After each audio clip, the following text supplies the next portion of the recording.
সেইটো কোনোদিনে নহয়, এইটো বড়োসকলৰ এটা ডিটাৰমিনেশ্যন।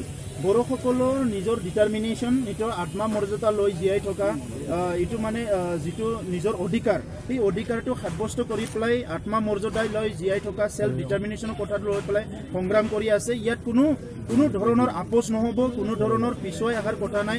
গতিকে যেতিয়ালৈকে বড়োলেণ্ড সমস্যা সমাধান নহয়, যদি চৰকাৰে আণ্ডাৰ এষ্টিমেট কৰিছে, এইটো ভুল কথা হ'ব। আজি বড়োসকলে কোনো ভাইলেণ্ট কৰিব বিচৰা নাই, কাৰো লগত কাজিয়া কৰিব বিচৰা নাই। কিন্তু ভাৰতবৰ্ষ হ'ল মহাত্মা গান্ধীৰ দেশ। ইয়াত অহিংস আন্দোলন কৰি, গণতান্ত্ৰিক আন্দোলন কৰি আমি নিজৰ অধিকাৰ সাব্যস্ত কৰিবলৈ ওলাইছোঁ। এইটো কোনো ভুল কথা হ'ব নোৱাৰে।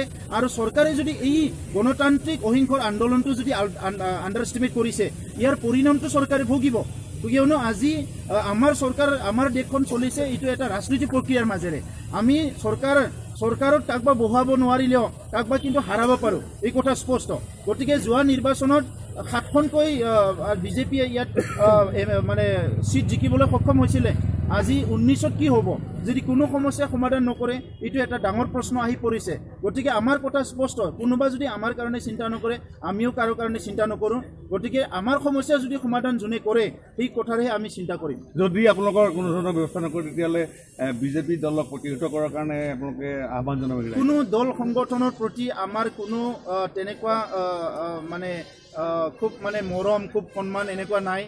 আমাৰ সমস্যা যোনে সমাধান কৰিম, এইটো এটা ৰাজনৈতিক প্ৰক্ৰিয়া। আমি কাৰো লগত তেনেকুৱা কোনো মানে আণ্ডাৰষ্টেণ্ডিং নাই। যে আগৰ পৰাই দেখিবলৈ পাইছে যে বড়ো সমস্যা যোনে সমাধান কৰিব, আমাৰ সমস্যাবিলাক যোনে সমাধান কৰিব, জাতীয় সমস্যা যোনে সমাধান কৰিব, ভূমিৰ সমস্যা যোনে সমাধান কৰিব, তেখেতসকলে আমাৰ ৰাইজৰ ভোট পাবলৈ সক্ষম হ'ব, ৰাইজৰ মৰম পাবলৈ সক্ষম হ'ব। কোনোবা যদি ভুৱা আশ্বাস দি পেলাই তেনেকুৱা যদি ঠগাই থাকে, তেখেতসকলে আৰু 2019ত তেখেতসকলে হাৰিবলৈ সাজু হৈ থকাটোৱে ভাল।